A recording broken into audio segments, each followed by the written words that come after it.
কিন্তু মুনাফিক কার থেকে শুরু হয়েছে? কার থেকে? আব্দুল্লাহ ইবনে সলুল থেকে। আব্দুল্লাহ ইবনে উবাই ইবনে সলুল থেকে মুনাফিকি শুরু হয়েছে। তার মুনাফিক মুসলমান থেকে বাইরে, কোন ইহুদি নাসারা থেকে নয় নাকি?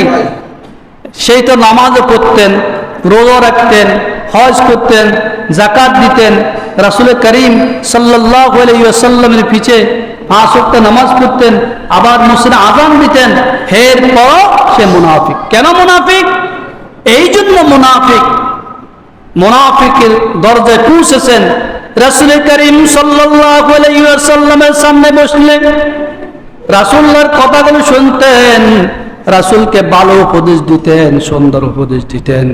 কিন্তু রাসূল করিম সাল্লাল্লাহু আলাইহি ওয়াসাল্লামের মজলিস যখন শেষ হয়ে যেত, ওই আব্দুল্লাহ ইবনে সলুল যখন কাফের মুশরিকের মজলিস যাইতেন,